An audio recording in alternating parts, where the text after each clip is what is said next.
নমস্কার সবাইকে, দাদিস কিচেন ব্লগে আপনাদের সবাইকে স্বাগত। আমি দেবযানী আবারও চলে এসেছি একটি নতুন রেসিপি। সেটি হচ্ছে কাঁচকলার কোপ্তা কারি। সেটি করার জন্য সবার প্রথমে আমি একটি আলু এবং একটি কাঁচকলা সেদ্ধ করে নিয়েছি।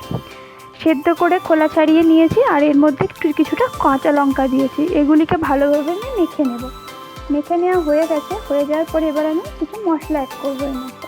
তার মধ্যে আছে 1 চামচ ধনে গুঁড়ো, 1 চামচ জিরে গুঁড়ো, লবণ 1 চামচ, স্বাদ অনুযায়ী লবণ দিলাম, চাট মশলা দিলাম সামান্য পরিমাণে। এগুলিকে দিয়ে আমি ভালোভাবে এটিকে মেখে নেব। আর এর মধ্যে দিলাম আমি 1 চামচ বেসন এবং 1 চামচ চালের গুঁড়ো, যাতে বাইন্ডিংটা ভালো আসে এবং চালের গুঁড়ো দিলে একটু মুচমুচে হয়, এই জন্য আমি চালের গুঁড়োটা অ্যাড করলাম। এগুলিকে ভালো করে মেখে নেওয়ার পর আমি সবার লাস্টে আদা এবং কাঁচা লঙ্কা একটু পেস্ট করে রেখেছিলাম, সেটাকে এর মধ্যে অ্যাড করে দিলাম। অ্যাড করে দিয়ে আমি আবারও ভালো করে এটাকে মেখে নিলাম। মেখে নেওয়ার পর আমি এগুলিকে কোপ্তার আকারে গড়ে নিলাম।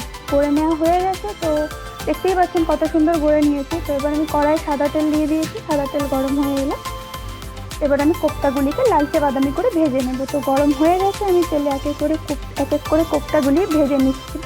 তো কোপ্তাগুলি লালচে বাদামি করে আমার ভাজা হয়ে গেছে, আমি তুলে নিলাম।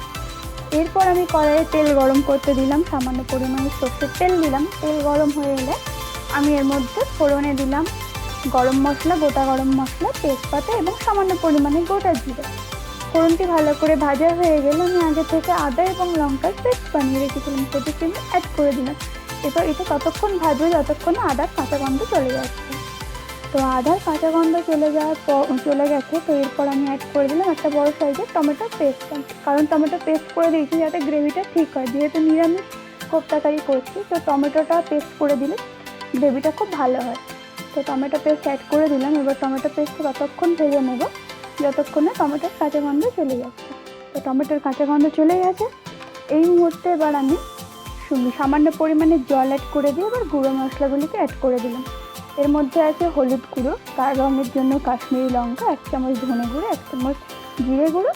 এগুলিকে দিয়ে ভালো করে আমি কষে নেব। সামান্য পরিমাণ জল দিয়ে আমি এটাকে ভালো করে কষে নিলাম।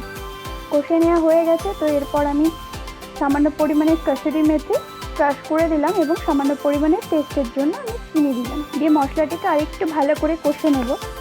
তো আমার মশলা প্রায় কষা হয়ে গেছে। এরপর যে যতটা গ্রেভি খাবে সেই অনুযায়ী জল অ্যাড করবেন। তো আমি এর মধ্যে জল অ্যাড করে দিলাম।